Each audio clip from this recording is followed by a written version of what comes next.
History Month is about celebrating the contributions of African Americans in our community. And tonight, we have a story about the Underground Railroad. William Goodridge was a quiet mover of change.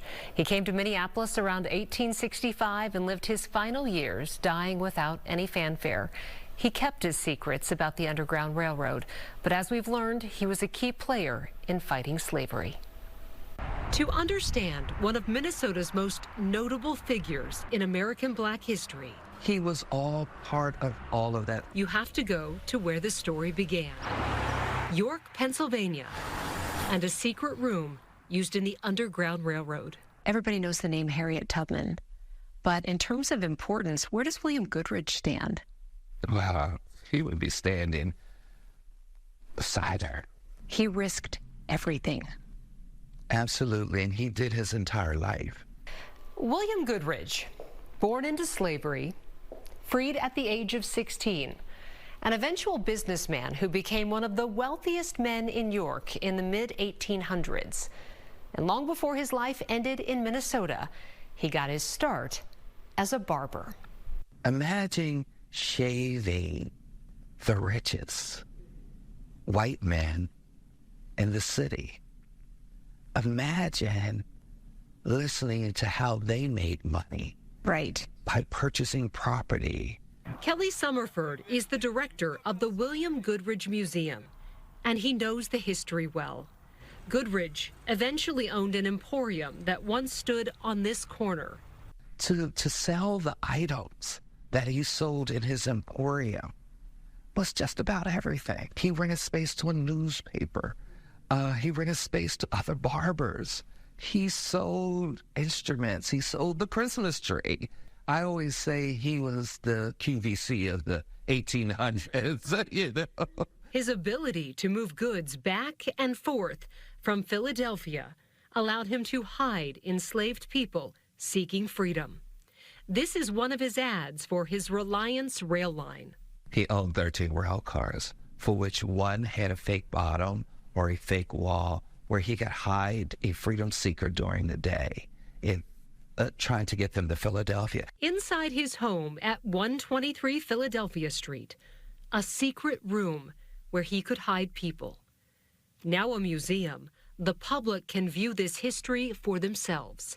We have a viewing window, and when people look down into the viewing window, some people fall on their knees.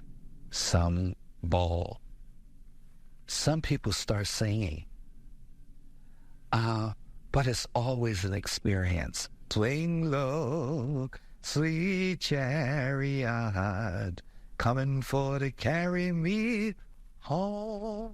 We all know that song, but we didn't realize what it could have led to.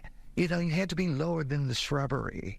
You had to, there's a band of angels. The band of angels were abolitionists. Goodridge helped to hide some of the most wanted men who survived some of the biggest resistance efforts of the time. One of those men, Osborne Perry Anderson, later wrote about Goodridge's help. Well, we've read that the Confederate Army did want to kidnap him and capture him. Everybody wanted to capture him. So did he leave for Minneapolis with a bounty on his head? Well, I would think he had one on his head the entire time prior. And his children continued with that entrepreneur spirit. His son's among the first Black photographers in America, operating their own studio in Michigan, and his daughter operating her own seamstress business in Minneapolis. This one was gifted to us by a woman in Virginia. Some of his son's work is on display at the Goodridge Freedom Center. It had to be verified. Daguerreotype photography of the time. Picture after picture that they actually took, lined up for visitors to see. The storefront for their studio is there so you can look back in time, and a display is there to show you in real time. One other place that displays their work? The Smithsonian. Not only was William Goodridge a station master on the Underground Railroad, not only was he an amazing businessman, but he was a good father to his children. Some who ended up in your town. His daughter Emily and her husband moved to the St. Anthony, Maine area of Minneapolis, where they ran a barber shop in the Jarrett House. When Goodridge's wife died, he moved to Minneapolis and spent his final years there until his death from heart failure in 1873. He was 67.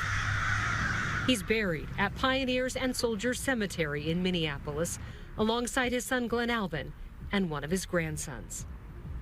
Kelly Summerford believes there may be artifacts hidden away in Minnesota that have yet to be discovered. There may be a letter that his daughter has hidden away that's hidden away in somebody's trunk, somebody's basement, at somebody's auction house that they don't know who it's from. What's missing is the personal emotion and how they summon the courage.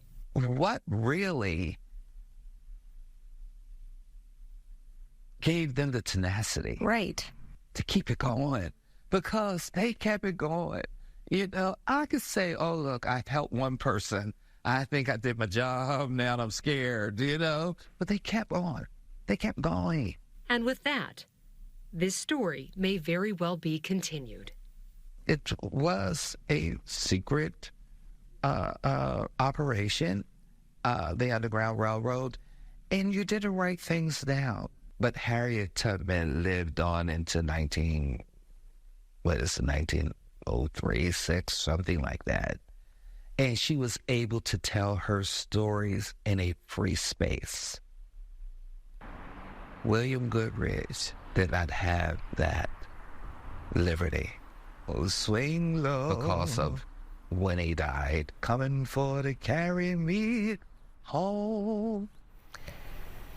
And William Goodridge was friends with famous abolitionist Frederick Douglass, and the Goodridge family hosted him in Minnesota when he visited here for a lecture. To read more about William Goodridge and his life in Pennsylvania and Minnesota, head to fox9.com.